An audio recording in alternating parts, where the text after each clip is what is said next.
नमस्कार प्यारे बच्चों, आज हम चर्चा करने वाले हैं कक्षा 5 के पाठ की जिसका नाम है जहाँ चाह वहाँ राह। इस पाठ में आपने अब तक जाना होगा कि इला सचानी नाम की एक लड़की है जिसके कि हाथ नहीं चलते और वो धीरे धीरे अपने हर काम को अपने पैरों से करना सीख गई। तो किस प्रकार उसने अपने इस चुनौती को स्वीकारा और बिना हाथों के प्रयोग के भी उसने इतने अच्छे अच्छे काम किए। जब आप इस पाठ को पढ़ रहे थे तो कुछ शब्द, कुछ बातें ऐसी आपके सामने आई जिनसे कि आप बड़े अनजान थे।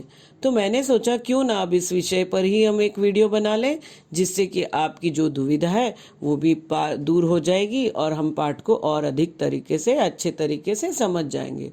तो यहाँ पर हम देखेंगे कि किस प्रकार जिनके हाथ नहीं हैं वो अपने काम कर लेते हैं। तो यहाँ पर आपको दिखाया जा रहा है कि किस प्रकार इन जो दो लड़कियों के हाथ नहीं है वे कितनी सुंदर चित्रकारी कर रही है। उनके पैरों का प्रयोग करके ब्रश, पेंट, कलर कॉम्बिनेशंस, ज़रा ध्यान से देखिए। उन्हें भी इस चीज़ की बड़ी समस्या थी, उनके तो हाथ बिल्कुल भी नहीं हैं, फिर भी वे उस समय उस बारे में रोते हुए न रोकर अपने इतने सुंदर सुंदर चित्रकारियाँ कर रही हैं जो कि मैं अपने हाथ रहते हुए भी नहीं कर पाऊँगी। आपको पाठ में आया था कि इला के मोहल्ले के बच्चे कुछ खेल खेलते हैं। तो ये जो खेल आपके सामने दिखाया जा रहा है ये खेल है पिट्ठू का। आपने पाठ में सुना कि इला के मोहल्ले के बच्चे पिट्ठू खेलते हैं। तो यहाँ पर देखिए, इस खेल से आप अनजान नहीं हैं, लेकिन शायद आप इस शब्द से अनजान थे, पिट्ठू। हमारे यहाँ महाराष्ट्र में इसे लगोरी भी कहा जाता है। आपके यहाँ या आप इस खेल को किस भाषा से जानते हैं, किस शब्द से जानते, किस नाम से जानते, नीचे कमेंट बॉक्स में आप कमेंट करके लिख सकते हैं। ये खेल खेलते हुए बच्चों को बहुत ही मज़ा आता है और आप देख सकते हैं कि यहाँ पर भी बच्चे खूब मस्ती से इस खेल को खेल रहे हैं। अगला शब्द आपने जो पाठ में पढ़ा था कि गिट्टे खेलते हैं। ये जो गिट्टे हैं, ये जो पत्थर हैं, ये बड़ी आसानी से आपको अपनी बिल्डिंग के नीचे मिल जाएंगे और इसे खेलने में हम बहुत माहिर थे। हमने भी बचपन में इस खेल को खेला है। आजकल के बच्चे तो इस खेल को नहीं खेलते हैं, परंतु आप अभी लॉकडाउन के समय इस खेल को खेलकर अपने आराम से अपना समय व्यतीत कर सकते हैं। इसे कहते हैं गिट्टे का खेल। हम तो बचपन में गिट्टे ही कहते थे कि हम गिट्टे खेल रहे हैं। अब आप जानिए कि आप इसे किस नाम से जानते हैं या आप इसे क्या नाम देना चाहेंगे। तो आगे आपको एक शब्द और मिला था कि कुछ बच्चे कनेर के पत्तों से पिटपिटी बजाते हैं। तो यहाँ देखिए, ये जो दादाजी हैं ये बहुत पुराने ज़माने के हैं, जिन्होंने बचपन में ये खेल खेला होगा, पिटपिटी बजाई होगी। देखिए वो कितने सुंदर तरीके से कनेर के पत्ते से पिटपिटी बजा रहे हैं।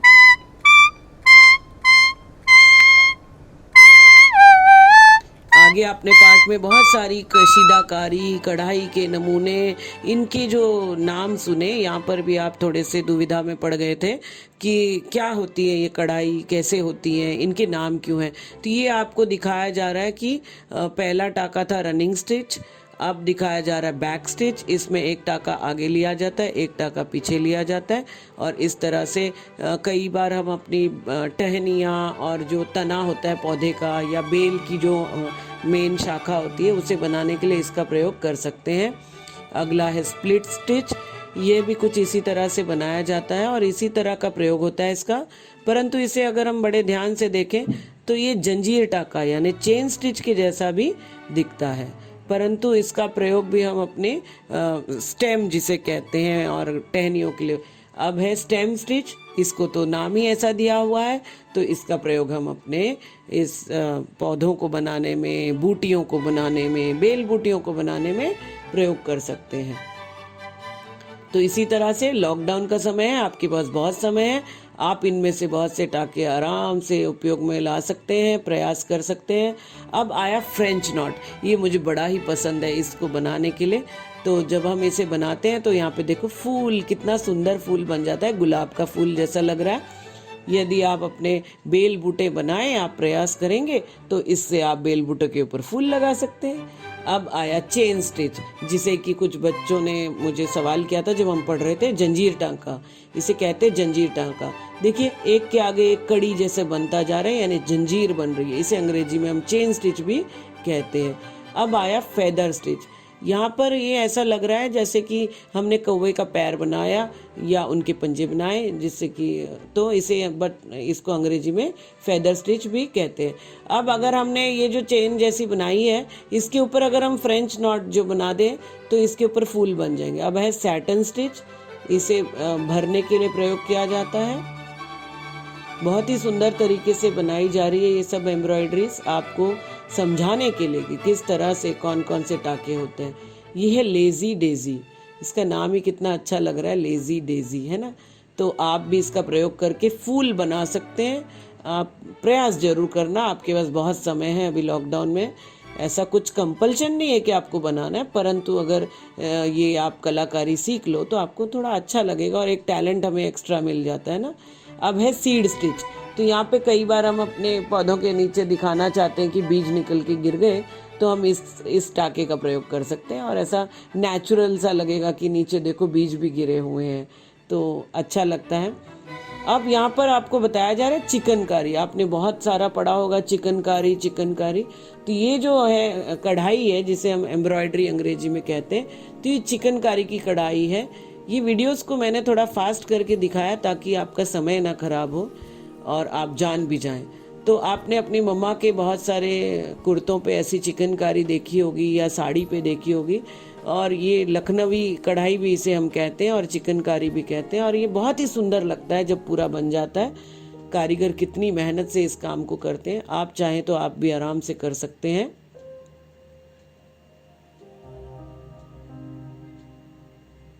और देखिए कितना अच्छा रंग बिरंगी चिकनकारी बनाई है।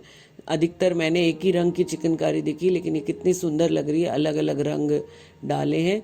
तो जो कलाकार है उसने अपने दिमाग का बहुत और अपनी सोचने की शक्ति का प्रयोग करके इसे कितना सुंदर सजा दिया है।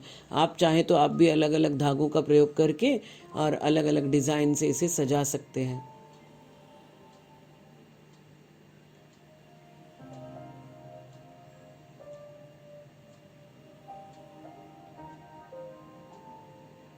अब देखेंगे कांथा।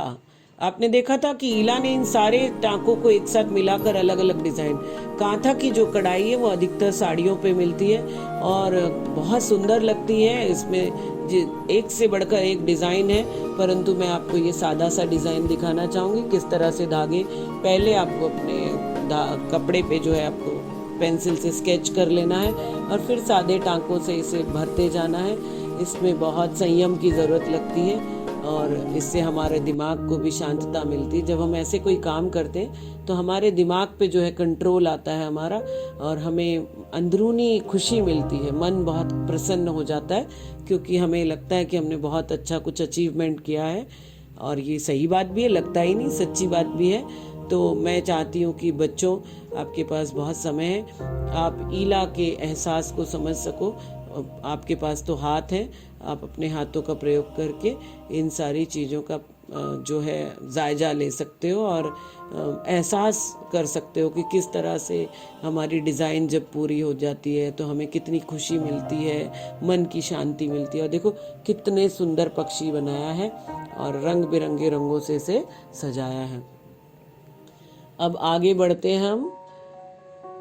गुजराती काठियावाड़ी, काठियावाड़ी जो कढ़ाई है, इसको आपने बहुत ज़्यादा सुना था, काठियावाड़ झलकता था ईला सचानी के कढ़ाई में।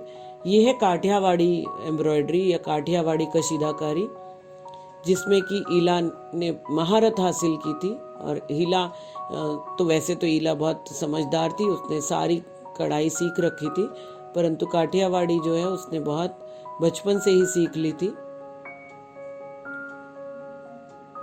देखिए कितनी आसान है ये, अगर देखा जाए तो बहुत आसान है।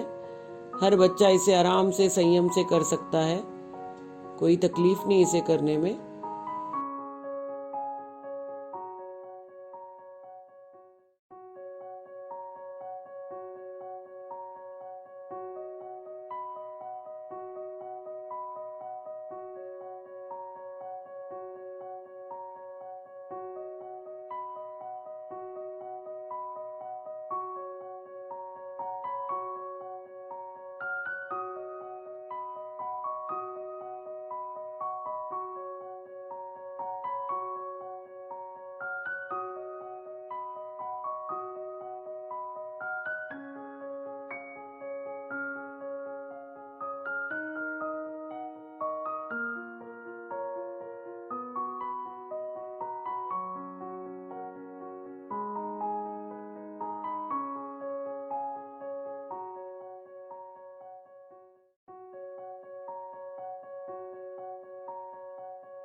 तो आइए, अब कसूती की आपने देखा था, कसूती की कढ़ाई भी थी, उसे मैंने आपको समझाते हुए या आपकी टीचर्स ने कहा होगा कि उसे क्रॉस स्टिच कहते हैं। ये जो इसका किट है वो तो आप दुकान में भी ढूंढ सकते हैं, और स्टिच किट कहते हैं उसे।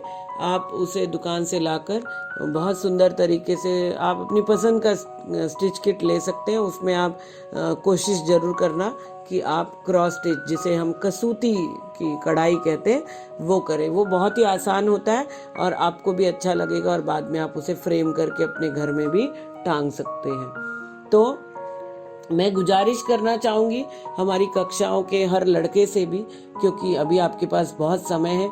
कोई भी कला सीखने में कभी भी आपको ऐसा ना लगे कि ये लड़कियों को करना चाहिए, मेरे तो किसी काम की नहीं है। तो मैं चाहती हूँ कि लड़के भी कम से कम अपने शर्ट के बटन को सिलना सीख लें, जोड़ना सीख लें, बटन लगाना सीख लें। यदि शर्ट के टाँके कहीं से उधड़ गए हैं, या आपकी शर्ट जिसे आप कई बार कहते हैं फट गई, फटती नहीं है वो, उसकी सिलाई टूट जाती है, तो वो तो बहुत ही आसान काम है। आप सुई में धागा डालकर जरा अपने कपड़ों को सिलना और टाँके लगाना सीख लें, क्योंकि भविष्य में ये हर किसी के काम आने वाली चीज़ है। और उस दिन आप बहुत खुश होंगे जब सच में आप अकेले होंगे, कहीं जॉब जाना होगा और आपकी शर्ट का बटन टूट गया होगा और आप जोड़ लेंगे।